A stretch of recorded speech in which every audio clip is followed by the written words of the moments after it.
Hi అందరికీ, ఎలా ఉన్నారు? Welcome to Abhi sweety vlogs. ఈరోజైతే నేను కస్టర్డ్ ఫ్రూట్ సలాడ్ ఎలా చేయాలో చూపించబోతున్నాను. దానికోసం అయితే ముందుగా నేను 5 రకాల ఫ్రూట్స్ని అయితే కట్ చేసి పెట్టుకున్నాను. యాపిల్, దానిమ్మ, పప్పాయ, గ్రేప్స్, బనానా. తర్వాత నేను ఒక గిన్నె తీసుకొని అందులో అయితే 1/2 లీటర్ పాలు అనేది పోసుకుంటున్నాను. ఈ పాలను అయితే మనం మంచిగా మరగనివ్వాలండి. ఇప్పుడైతే నేను ఆలోపు కస్టర్డ్ పౌడర్ అనేది ఒక బౌల్లో వేసుకొని కలుపుకుంటున్నాను. ముందుగా మనం కస్టర్డ్ పౌడర్ అనేది వాటర్లో కానీ లేదంటే పాలతో కానీ మిక్సీ చేసి పెట్టుకోవాలి. డైరెక్ట్ పాలల్లో కస్టర్డ్ పౌడర్ వేసామనుకోండి అది ఉండలు కడుతుందండి. నేనైతే ఇక్కడ ఒక 1 టీ స్పూన్ వరకు అయితే కస్టర్డ్ పౌడర్ తీసుకొని దాంట్లో కొంచెం వాటర్ అనేది పోసుకొని ఉండలు లేకుండా కలుపుకుంటున్నాను. మరీ ఎక్కువ కస్టర్డ్ పౌడర్ తీసుకున్నామనుకోండి ఆ పాలు అనేవి చాలా చిక్కగా అయిపోతాయండి. అలా ఉంటే బాగుండదు. అందుకని చెప్పేసి నేను ముందుగానే ఒక 1 టీ స్పూన్ కస్టర్డ్ పౌడర్ వాటర్తోనైతే ఇలా మిక్స్ చేసుకొని పక్కన పెట్టేసుకున్నాను.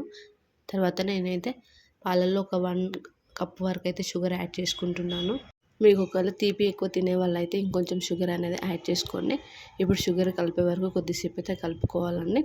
ఇప్పుడు మనం కొద్దిసేపు మరగనించుకుందాం షుగర్ అంతా కరిగే వరకు. ఇప్పుడు ఇలా మనం మరుగుతూ పాలన్నీ షుగర్ అంతా కరిగిపోయిన తర్వాత ఇందులోనే మనం రెడీ చేసి పెట్టుకున్న కస్టర్డ్ పౌడర్ అయితే వేసుకుందామండి. చూడండి, ఇలా వేసుకున్నప్పుడైతే మీరు లో ఫ్లేమ్ పెట్టుకోండి స్టవ్ అనేది. ఇప్పుడు ఈ పాలన్నీ మంచిగా మరగనివ్వాలండి. మనం ఒక 5 మినిట్స్ మాత్రమే ఉంచాలి. ఇలా మరగగానే మనం దించేయాలి. ఇలా దించేసుతూనే మనం వేడివేడి పాలల్లో మాత్రం ఫ్రూట్స్ అనేది వేసుకోవద్దండి. పూర్తిగా మనం చల్లారనివ్వాలి.